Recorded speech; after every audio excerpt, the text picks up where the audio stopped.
whole ton of symbiotes in the Marvel Universe, and there's a lot we want to see in the big screen. Hey guys, my name is AJ Spatola with Top 10 Nerd, and these are the top 10 strongest symbiotes that we want in the MCU. At number 10 is Toxin. Toxin is a symbiote born from the Carnage line and was the 1000th symbiote in Venom's lineage, which stands as one of the strongest Clintar in the Marvel Universe. His raw power, derived from both Venom and Carnage, outmatched even Null, the King in Black, who genuinely feared his strength. Now, what sets the Toxin symbiote apart is his childlike demeanor, keeping his incredible powers restrained and focused on actually doing good, which is super pleasant considering he's one of the strongest and his mom is literally Carnage. Resistant to both heat and sound, which would be the biggest weakness for all the rest of the Clintar who came before him, he also possesses enhanced tracking abilities and a venomous bite that's not for the faint of hearted. Originally bonded to a police officer, Patrick Mulligan, with the two attempting to be heroes until Patrick's eventual demise, Toxin has bonded to several different hosts over time,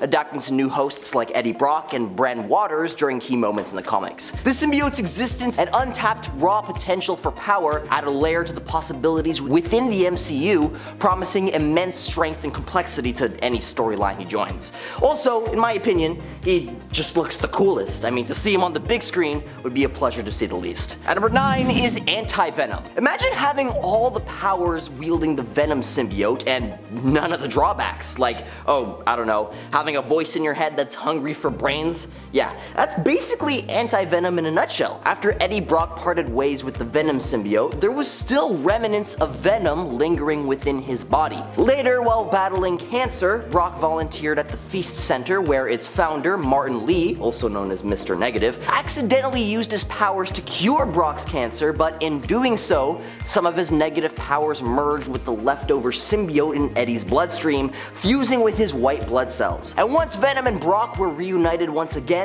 the Anti-Venom symbiote emerged, flipping the colors of the original Venom, creating a white, benign version controlled completely by Eddie. This Anti-Venom isn't a conscious entity like Venom once was, it's more like a biological suit under Eddie's complete command. Now, what sets it apart is that it has power against other symbiotes. A touch from Anti-Venom acts like acid to regular symbiotes, eventually destroying them. Beyond that, it's a cure-all. Radioactivity, parasites, diseases, Anti-Venom clears them out. Plus, it keeps the classic symbiote enhancements. It resists what normally weakens symbiotes like heat and sound. Recently, it threw Carnage plans into disarray, but only briefly. If you're enjoying the video so far, you could support the channel by pressing like, subscribing to Top 10 Nerd, and ringing that notification bell. And number 8 is Payback. This is probably the most unique symbiote on this list. Marvis Trent, the covert leader of the True Believers and a SHIELD analyst, wields a symbiote distinct from its brethren. You see, unlike typical symbiotes that thrive on adrenaline and aggression, Trent's symbiote feeds on pure bliss off of its host. Its strength peaks when she feels joy, offering her those emotions in return. Visually, it's a stark departure from the standard symbiote appearance, with an iridescent shimmer instead of the usual terrifying features.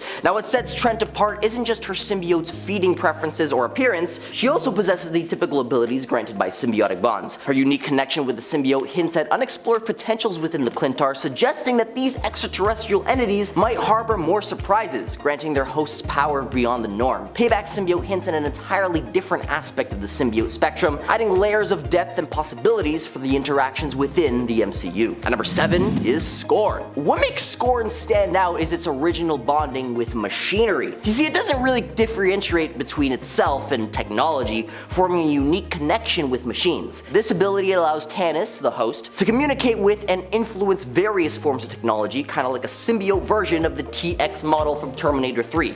Hope you guys get that. But let's back it up a bit. Scorn, a spawn of Carnage, found refuge on Tannis Neve's prosthetic arm while she counseled Shriek. When the symbiote's hunger grew menacing, Tannis discarded her prosthetic and Shriek claimed it, but Shriek's chaos frightened the newborn symbiote, prompting it to return to Tannis. This time, she accepted the symbiote wholeheartedly, and bonded to her prosthetic, they gained immense power, stopping Shriek and joining the Mercury team to confront Carnage. At number 6 is Mania. Often known as the daughter of Venom, she emerged as the clone of the original Venom symbiote. This unique symbiote came into being unexpectedly when a portion of Venom attached to a student instead of its target, while Flash Thompson, acting as a teacher in Philadelphia, was combating an attack by Jack-o'-lantern. Contrary to expectations, the symbiote fully bonded with the student, birthing a new entity known as Mania. Originally, Mania stemmed from a violent and purposefully designed Venom clone by the Arat Corporation, aimed at annihilating life on Earth. This clone, dormant within Flash as he carried the Venom symbiote, found autonomy as Mania after being expelled. Adding to its complexity, the Mania symbiote possesses the Hell Mark previously embedded on Venom by Mephisto. While expelled from Venom, the Hell Mark transferred to Mania, granting her the ability to control demons alongside her typical symbiotic abilities.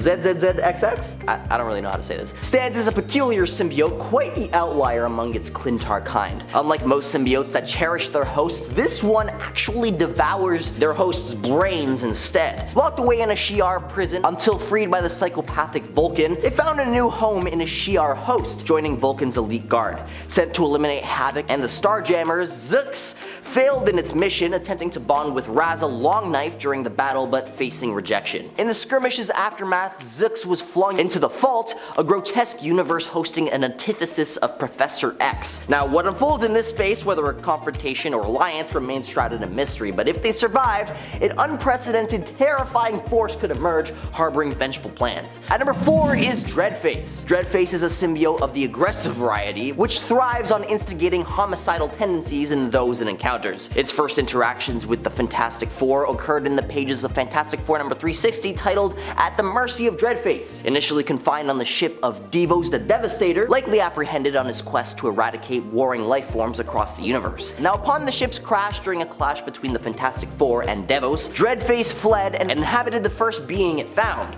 a gorilla. The possessed gorilla attacked Ben Grimm, transferring the symbiote upon touch. The Human Torch intervened, but the symbiote latched onto him instead. Now, you would think that he would just ignite and turn into fire, but he doesn't really do that. The skirmish concluded when the Thing persuaded the fiery symbiote to fly into jet fuel, causing an explosion that seemingly eradicated the alien while sparing Johnny Storm. And number 3 is Scream. Scream is the true de facto leader of the 5 Life Foundation symbiotes forcibly extracted from Venom. In case you don't know, the Life Foundation created these symbiotes in preparation for the mutually assured destruction of the fallout of the Cold War, and the symbiotes they nurtured were meant to be the peacekeepers of this new post-apocalyptic era. Yeah, good luck with that. I digress. Too young to control, the symbiote was merged with Donna Diego, codenamed Strike Agent 4, a mercenary suffering from schizophrenia. And considering that bonding with the symbiote already puts an unwanted voice in your head, this was just a recipe for disaster, as Scream and its symbiotic siblings urged their hosts towards violence. At one point, the 5 sought help from Eddie Brock to control the symbiote's lust for lethality, but Eddie declined, deeming them as no more than potential threats akin to carnage. Donna, losing control to both her schizophrenia and the symbiote's aggression, unleashed chaos in the Times Square. Scream's unique abilities included using hair-like tendrils for attacks and forming wings for flight,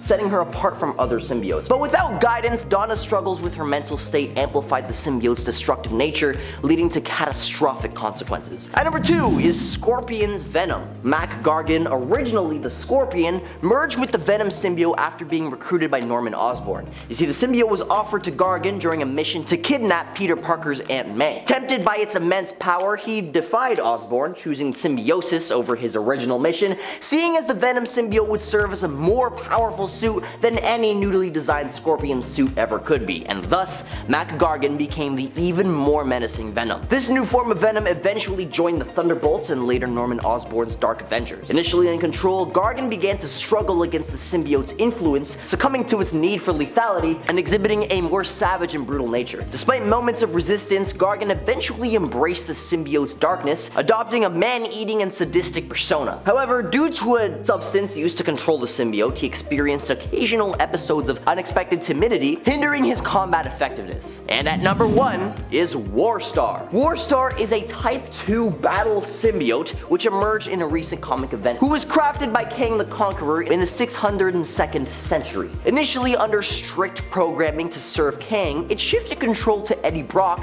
who was able to control the hostless symbiote remotely via his new King in Black powers. During their efforts, it helped Eddie overcome a more potent battle symbiote and confront Kang, but was eventually defeated. Later serving as Eddie's host during training with Kang, Warstar was later seized by the Murdius after Eddie traveled through time, falling into a trap set by Kang and Murdius. Warstar, unlike other battle symbiotes, displayed cybernetic enhancements allowing it to shapeshift, manifest weapons, and replicate technological devices, demonstrating a form of technopathy. This included the ability to mimic Kang's time sword. Despite its loyalty to Kang, Warstar supported Eddie's actions and engaged in combat against Kang when prompted under the guise of a training exercise, showing a willingness to act beyond its programming. And there you have it, folks. As always, if there's a symbiote that you want to see in the MCU that you think I've missed here in this video, feel free to let me know down in the comments, and perhaps your suggestion will be included in the next iteration of this list. This has been AJ Spatola with Top 10 Nerd, and I'll catch you all in another video. Later, nerds!